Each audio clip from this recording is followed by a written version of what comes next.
प्राचीन भारत 750 एडी से पूर्व, मध्यकालीन भारत 750 एडी से 1750 एडी तक, आधुनिक भारत 1750 एडी से 15 अगस्त 1947 भारत की आज़ादी तक।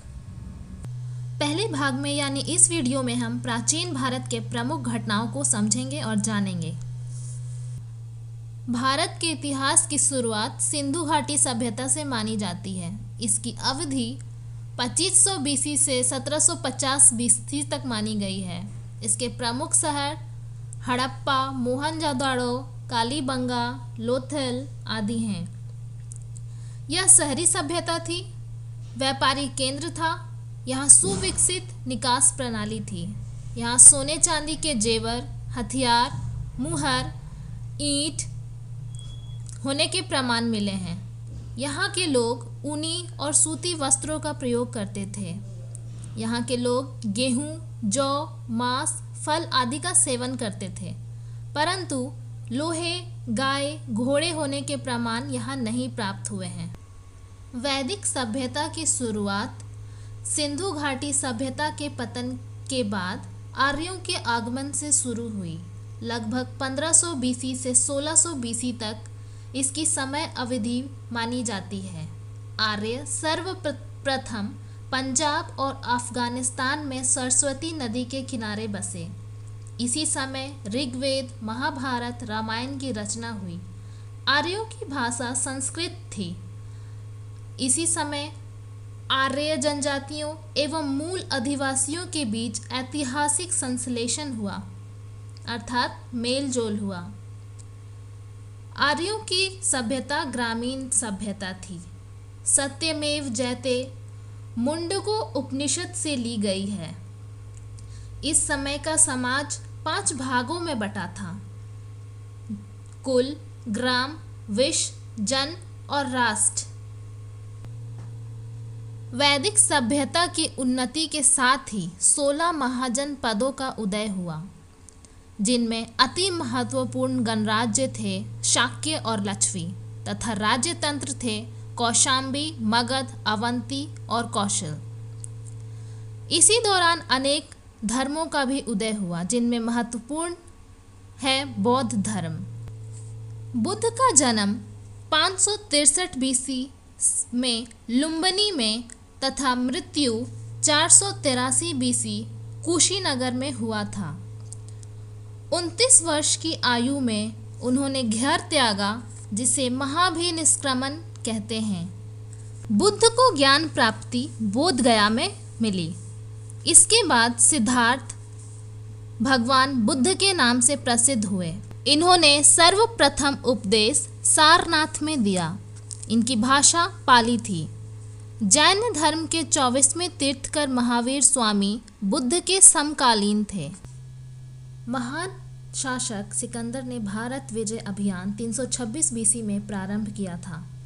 इसने झेलम के युद्ध में पोरस को हराया। सिकंदर के सेनापति सेल्यूकस की पुत्री से मगध सम्राट चंद्रगुप्त मौर्य का विवाह हुआ था। सिकंदर भारत के लड़ाकू कबीले वासियों के हाथों मालियों के गांव में गंभीर रूप से घायल होने के बाद 325 बीसी में अपने देश वापस लौट गया। मेगास्थनीज सेल्यूकस का राजदूत था, जो कई वर्षों तक चंद्रगुप्त के दरबार में रहा। आगे हम देखेंगे मौर्य साम्राज्य। मगध का उत्कर्ष 544 बीसी से बिंबिसार द्वारा आरंभ हो चुका था, जिसे मौर्य वंश के संस्थापक चंद्रगुप्त मौर्य ने संपूर्ण भारत में फैलाया। चाणक्य की सहायता से चंद्रगुप्त मौर्य ने मौर्य वंश की स्थापना की, जिसने 322 बीसी से लेकर 185 बीसी तक शासन किया।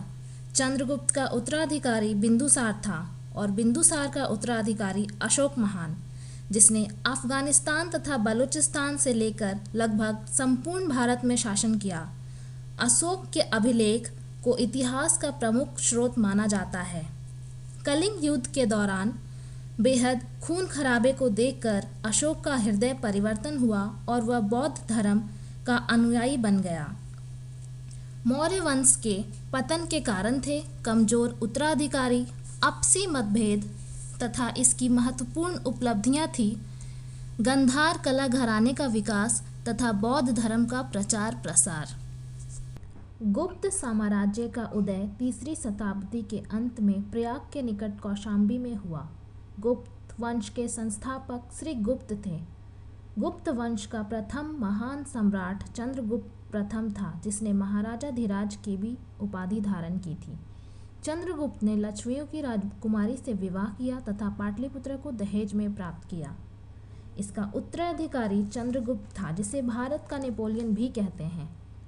समुद्रगुप्त ने दक्षिण में सैनिक अभियान किया। इसके बाद चंद्रगुप्त द्वितीय के शासनकाल में चीनी यात्री फाहियान भारत आया। चंद्रगुप्त द्वितीय ने समुद्र मार्ग से पश्चिम देशों से व्यापार शुरू किया। इन्हीं के शासनकाल में कालिदास इनके नवरत्नों में से एक थे। नालंदा विश्वविद्यालय का निर्माण गुप्त वंश के कुमार गुप्त ने कराया था। यह भारत का स्वर्णिम युग था। आगे डिस्कस करेंगे हम हर्षवर्धन। राज्यवर्धन की मृत्यु के पश्चात 16 वर्ष की अवस्था में हर्षवर्धन थानेश्वर की गद्दी पर बैठा। हर्ष शिलादित्य के नाम से भी प्रसिद्ध है। इसी के शासनकाल में चीनी यात्री हेनशांग भारत आया। बाणभट्ट हर्ष के दरबारी थे, जिसने हर्षचरित तथा कादम्बरी की रचना की थी। इस काल में सिंचाई के लिए जल पंपों का भी प्रयोग होता था। अब हम पढ़ेंगे बादमी के चालुक्य। जय सिंह ने चालुक्य वंश की स्थापना करने के पश्चात वातापी को अपनी राजधानी बनाया, जो बीजापुर के निकट है। इसके प्रमुख शासक थे पुलकेशियन कीर्तिवर्मन, पुलकेशियन द्वितीय, विक्रमादित्य, विक्रमादित्य द्वितीय। ऐहोल अभिलेख, अजंता की गुहा चित्र, महाकूट स्तंभ लेख में हमें चालुक्य वंश का वर्णन मिलता है। इस वंश की प्रमुख उपलब्धियां थीं महाराष्ट्र में स्थिति सुदृढ़ करना तथा हर्षवर्धन को हराना। इस वंश के अंतिम शासक थे कीर्तिवर्मन द्वितीय। अब हम डिस्कस करेंगे कांची के पल्लव शासक। कांची को अपनी राजधानी बनाते हुए सिंह विष्णु ने पल्लव वंश की नींव रखी। इस वंश के प्रमुख शासक थे सिंह विष्णु, महेंद्र वर्मन, नरसिंह वर्मन। कला की दृष्टि से यह काल अत्यंत महत्वपूर्ण है।